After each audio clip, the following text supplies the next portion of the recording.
Hello everyone, السلام علیکم۔ پاکستان کی مسلسل چوتھی شکست کے بعد ٹیم میں کچھ تبدیلیاں کی جا رہی ہیں۔ پاکستان اور بنگلہ دیش کے درمیان جو کل میچ ہے وہ بڑا ہی پاکستان کے لیے اہم میچ ہے۔ اگر پاکستان اپنے تینوں میچ جیت جاتا ہے تو پاکستان سیمی فائنل جو ہے کھیل سکتا ہے، مگر ایک صورت میں، وہ صورت یہ ہے کہ پاکستان ٹیم کے لیے خاص کر پوری عوام کو اب دعاؤں کی ضرورت ہے۔ خاص پاکستان کو کوئی معجزہ ہی سیمی فائنل کھلا سکتا ہے۔ وہ معجزہ یہ ہے کہ اگر نیوزی لینڈ اگلے اپنے تینوں میچ ہار جائے تو پاکستان سیمی فائنل کے لیے کوالیفائی کر سکتا ہے۔ اور دوسری بات یہ بھی ہے کہ پاکستان کو اپنے تینوں میچ ہر حال میں جیتنا پڑے گا۔ کل والا جو میچ ہے کم از کم پاکستان کو اچھے رن ریٹ سے جیتنا پڑے گا، جتنی بھی ہو جائے۔ پہلے تو میں کہتا ہوں پاکستان جیت تو لے، اچھا رن ریٹ تو ہم ویسے ہی کہہ دیتے ہیں۔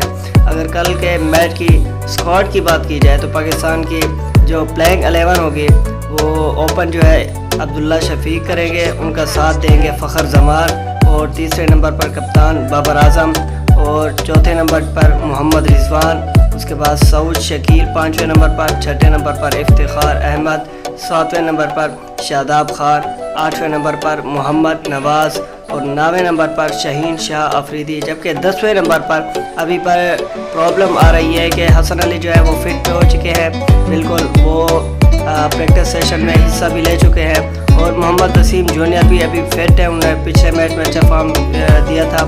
تو میچ سے پہلے جو ہے کچھ دیر پہلے یہ ڈیسیجن لیا جائے گا کہ محمد وسیم کھیلتے ہیں یا حسن علی، جبکہ 11ویں نمبر پر حارث رؤف کو کھلایا جائے گا۔ یہ پاکستان ٹیم کی جو ہے پلینگ 11 ہے، یہی کنفرم ہے، یہی کل کھیلے گی۔ اگر بنگلہ دیش کی پلینگ 11 کی بات کریں تو لٹن داس ہوں گے اوپن بلے باز، ان کا ساتھ دیں گے تانزید حسن، تیسرے نمبر پر مہدی حسن میراز، چوتھے نمبر پر نجم الحسین شانٹو، جبکہ پانچویں نمبر پر کپتان شکیب الحسن، ساتویں نمبر پر وکٹ کیپر مشفق الرحیم، ساتویں نمبر پر محمود اللہ ریال، آٹھویں نمبر پر مہدی حسن، نویں نمبر پر تسکین احمد، جبکہ 10ویں نمبر پر مستفیض الرحمان، اور 11ویں نمبر پر شارف الاسلام ہوں گے۔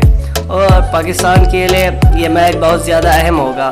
اگر سیمی فائنل کھیلنا ہے تو بنگلہ دیش سے جیتنا پڑے گا، بلکہ صرف بنگلہ دیش سے نہیں، آگے کیا آپ کو سارے میچ ہی جیتنا پڑیں گے۔